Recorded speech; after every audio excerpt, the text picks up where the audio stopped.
अगर आपका गुलाब का पौधा अच्छे से ग्रोथ नहीं कर पा रहा है, फूल नहीं दे रहा है, तो सिर्फ 3 खादों का प्रयोग करें। 15-20 दिन में ही आपका प्लांट अच्छे से ग्रोथ करने लगेगा। साथ ही साथ उसमें फ्लावरिंग भी जम के होगी और साथ ही प्लांट भी पूरे साल हरा भरा रहेगा, क्योंकि ये पूर्णतया होममेड फर्टिलाइज़र है। घर की फ्री की चीज़ों से बना ही ये फर्टिलाइज़र है। और साथ ही साथ 3 ऐसी गलतियाँ जिनका प्रयोग आप कर रहे हैं, उसी वजह से आपके प्लांट में फ्लावरिंग नहीं हो रही है। तो क्या क्या गलतियाँ कर रहे हैं और कौन सी ये खाद है, तो चलिए मैं बताती हूँ। तो वीडियो को आगे बढ़ाती हूँ। गुलाब से रिलेटेड कई वीडियो में कमेंट आए हैं कि मैम अभी भी मेरे प्लांट पर अच्छे से ग्रोथ नहीं हो पा रही है, उसमें फ्लावरिंग नहीं हो रही है। तो मेरे ख्याल से आप 3-4 गलतियां कर रहे हैं उसको ग्रो करने में, इसीलिए प्लांट पर ग्रोथ नहीं आपको मिल रही है। क्योंकि ये मौसम और आगे आने वाला मंथ इसकी ग्रोथ का बेस्ट मंथ है और इस दोनों ही मंथ में बहुत ही अच्छी फ्लावरिंग भी होती है और ग्रोथ तो होती ही है। तो सबसे पहली गलती आप जो करते हैं वो है सनलाइट। गुलाब के प्लांट को लगभग 6 घंटे की डायरेक्ट सनलाइट चाहिए अच्छे से ग्रोथ करने के लिए। तो आप ये डिसाइड करिए कि आपने जहाँ अपने प्लांट को रखा है वहाँ पर 6 घंटे की उसको सनलाइट मिल रही है या नहीं मिल रही है। जहाँ तक है, अगर आपके प्लांट में अच्छे से ग्रोथ नहीं हो रही है तो उसको प्रॉपर सनलाइट नहीं मिल रही होगी, इसीलिए उसकी रूट अच्छे से काम नहीं कर रही है, इसीलिए वो अच्छे से ग्रोथ नहीं कर पा रहा है। तो उसको सनलाइट वाली जगह पर रखिए जहाँ पर उसको इनफ सनलाइट मिल सके। आपको अच्छी मात्रा में धूप मिलेगी तभी वो अच्छे से ग्रो करेगा, कलियां निकालेगा और फ्लावरिंग करेगा। हाँ, शेड में रख देंगे तो कलियां तो निकालेगा, लेकिन उतनी अच्छी मात्रा में नहीं निकालेगा जितने निकालना चाहिए। और साथ ही साथ जो कली से फ्लावर बनेगा वो भी अध खिला ही रह जाएगा, पूरा अच्छे से बड़ा नहीं होगा। तो इस चीज़ का आप ध्यान रखिए, गुलाब को अच्छे से सनलाइट दीजिए। दूसरे नंबर पर आता है वाटरिंग। वाटरिंग भी बहुत ही अहम फैक्टर है गुलाब के लिए। ना इसमें ज़्यादा पानी होना चाहिए और ना ही बहुत कम। इस समय धूप दिन में तेज़ निकल रही है तो मिट्टी सूख रही होगी जल्दी जल्दी। तो अगर बहुत ही जल्दी मिट्टी सूख रही है तो आप उसको सुबह शाम वाटरिंग करिए, लेकिन मिट्टी को बहुत ही ज़्यादा अगर आपने सुबह पानी दिया और मिट्टी फिर से सूख गई तो हल्का सा पानी आप शाम को भी दे दें। मिट्टी बहुत ही ज़्यादा ड्राई ना होने दें। अगर बहुत ज़्यादा मिट्टी ड्राई होगी तो वो भी प्लांट की नई ग्रोथ को वो सुखा देगा। जो आप लोग तीसरी गलती करते हैं वो है प्लांट की प्रूनिंग ना करके। प्रॉपर वे में प्रूनिंग करिए, बहुत अच्छी उसमें ग्रोथ निकल के आएगी। प्रूनिंग गुलाब के प्लांट के लिए बहुत ही ज़रूरी है, क्योंकि जो गुलाब का प्लांट है वो हमेशा नई ब्रांच पर ही फ्लावरिंग करता है।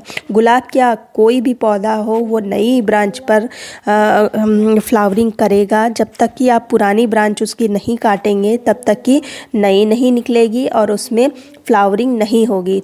आती है इनके फर्टिलाइज़र की। गुलाब के पौधे के बेहतर पोषण के लिए 3 तरह के मैक्रो न्यूट्रिएंट्स की इनको ज़रूरत होती है। पहला है नाइट्रोजन, जो पौधों के पत्तों के विकास के लिए आवश्यक है। पत्तों से ही प्लांट अपना फूड बनाता है क्लोरोफिल के द्वारा। तो जब नए नए पत्ते निकलेंगे अभी ये अच्छे से अपना खाना बना पाएगा, और जब अच्छे से भोजन ये बना पाएगा तभी फ्लावरिंग करेगा। अब दूसरे नंबर पर आता है वो है फास्फोरस, जो पौधों की जड़ों के विकास के लिए बहुत ही आवश्यक है। जड़ें अगर हेल्दी होंगी तभी ग्रोथ होगी, तभी फ्लावरिंग होगी। तो अब तीसरे नंबर पर आता है पोटेशियम, जो फूलों के निर्माण के लिए बहुत ही आवश्यक है। तो तीनों ही फर्टिलाइज़र प्लांट की ग्रोथ के लिए आवश्यक है, तो ये चीज़ें तो देनी ही हैं। और अब आज मैं जो फर्टिलाइज़र बता रही हूँ वो तीनों का मिक्सचर है। आपको इस फर्टिलाइज़र से नाइट्रोजन भी मिलेगा, पोटेशियम भी मिलेगा और फास्फोरस भी मिलेगा। तो सबसे पहले हम पोटेशियम बना लेते हैं, जो कि मैं अपने घर के वेस्ट से ही बना रही हूँ। तो चलिए कैसे बनाना है पहले ये देख लेते हैं, फिर कैसे डालना है बाद में देखते हैं। तो इसके लिए हैं मैंने आलू के छिलके। आलू के छिलके बहुत ही यूज़फुल हैं गार्डनिंग में, और इसको मैंने बहुत ही अच्छे से सुखा लिया है। इसमें पोटेशियम भर के पाया जाता है, और अभी इसको बना लें, आगे बहुत काम आएगा। जब आप भयंकर गर्मी होगी और केमिकल आप डाल नहीं सकते, और बिना फर्टिलाइज़र के आपका प्लांट अच्छे से ग्रोथ नहीं कर पाएगा, फ्लावरिंग नहीं कर पाएगा, तब ये बहुत यूज़फुल होगा। तो मैंने जो छिलके थे उनको बहुत ही अच्छे से सुखा लिया, और फिर इनको मैंने ग्राइंडर में पीस लिया। ईज़िली पिस जाते हैं, शर्त ये है कि अच्छे से सूखे होने चाहिए। तो चलिए इसको फिर हम डाल भी लेते हैं।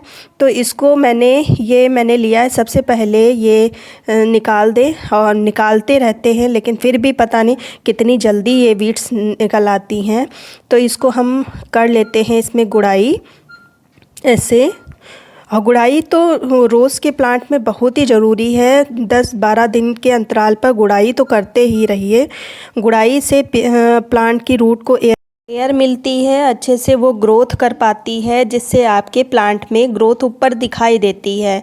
तो गुड़ाई आप 10-12 दिन के अंतराल पर कर लीजिए, और ज़्यादा गहराई में नहीं करना है, बस हल्का हल्का ऊपर से करते रहिए। दूसरा तो फ़ायदा ये है कि इसमें जो वीड्स लग जाते हैं वो नहीं लगेंगे। तो गुड़ाई आप करते रहिए। और अब इसका गुड़ाई करने के बाद इसकी मात्रा कितनी लेनी है, तो देखिए ये है ऑर्गेनिक चीज़, और इसकी मात्रा ज़्यादा लेनी होगी केमिकल की तुलना में। तो ये मैंने 2 चम्मच मैं उधर डालूँगी भर के, एक इधर और दूसरा थोड़ा और इधर, और फिर इसको कवर कर देंगे, और इधर भी डालेंगे से, और फिर ऊपर से मिट्टी कवर कर देंगे। अब जो दूसरी चीज़ डालनी है, ये तो पोटेशियम के लिए मैंने डाला। अब जो दूसरी चीज़ डालनी है वो देखिए, वो है जो सरसों की खली होती है, वो आप डाल सकते हैं। लेकिन इस समय थोड़ा सा मौसम गर्म पड़ने लगा है, तो अब इसकी क्वांटिटी हम बहुत ही कम लेंगे, लेकिन इसमें नाइट्रोजन भर के पाया जाता है। आप मई तक इसका इस्तेमाल ऐसे ड्राई फॉर्म में कर सकते हैं। मई के बाद आप अगर इसका इस्तेमाल करना है तो आप इसको लिक्विड फॉर्म में यूज़ कर सकते हैं, लेकिन वो भी बहुत ही पतला। तो मैं अभी यूज़ कर रही हूँ, और आपने देखा है कि मैं कितना मैंने लिया है, तो बस इतना ही लेना है, और इससे अभी कोई प्रॉब्लम नहीं होगी। लेकिन मई के बाद जब गर्मी बढ़ेगी तब ये प्लांट को हो सकता है गर्म करे। लेकिन ये घरेलू चीज़ें हैं, ये इससे कोई फ़र्क नहीं पड़ता प्लांट को, और लेकिन प्रिकॉशन रखना ज़रूरी है। तो मई के बाद आप इसका इस्तेमाल ना करें, अगर करना है तो लिक्विड ही करिए। अब जो तीसरा मैंने लिया है, ये है जो इसकी फ्लावरिंग के लिए, प्लांट की ग्रोथ के लिए आवश्यक है, वो है फास्फोरस। प्लांट की ग्रोथ फास्फोरस से बहुत ही अच्छी होती है। तो इसलिए मैंने जो बोन मील होता है उसका यूज़ किया है। अगर आप इसकी जगह पर अगर आप एग का यूज़ करते हैं घर में, तो उसको ले सकते हैं। तो मैंने देखिए आधी से थोड़ा सा ज़्यादा ही लिया है, इतना डालना है, इतना से, और ऊपर से कवर कर देंगे। ये 3 फर्टिलाइज़र आप 15-15 दिन के अंतराल पर दीजिए, और फिर अपने प्लांट की ग्रोथ देखिए और उसमें फ्लावरिंग देखिए, बहुत ही अच्छी होती है। और सबसे अच्छी बात है, इसमें ज़्यादा पैसा खर्च होने की नहीं है, ये आपको घर में ही आसानी से मिल जाएगी। हाँ, बोन मील हो सकता है ना मिले, लेकिन आसपास में जो सीड शॉप होती है वहाँ पर आसानी से मिल जाता है, और इतना ज़्यादा कॉस्टली भी नहीं होता है। तो इसको आप ले आइए, इस रोज़ के प्लांट में, हिबिस्कस के प्लांट में आसानी से यूज़ कर सकते हैं, और इसका रिज़ल्ट बहुत ही अच्छा आता है। लेकिन फर्टिलाइज़र के साथ साथ में कुछ जो मैंने केयर टिप्स बताई हैं, जो केयर सावधानियां आपको बताई हैं, वो ज़रूर आप फॉलो करिए। फर्टिलाइज़र 50% काम करता है, और जो मैंने सावधानियां बताई हैं वो भी 50% काम करता है। जब उसको पर्याप्त सनलाइट दीजिए, वाटरिंग का विशेष ध्यान रखिए और प्रूनिंग लगातार करते रहिए। फेड फ्लावर आप अपने प्लांट पर ना रखें, उसकी एनर्जी ही वेस्ट होती है, तो कट करते रहिए। इन सब बातों का ध्यान रखिए, आपका भी प्लांट अच्छे से फ्लावरिंग करेगा, घना होगा। अगर घना प्लांट होगा तो उसमें फ्लावरिंग नेचुरली ज़्यादा होगी। तो इन चीज़ों का आप विशेष ध्यान रखिए।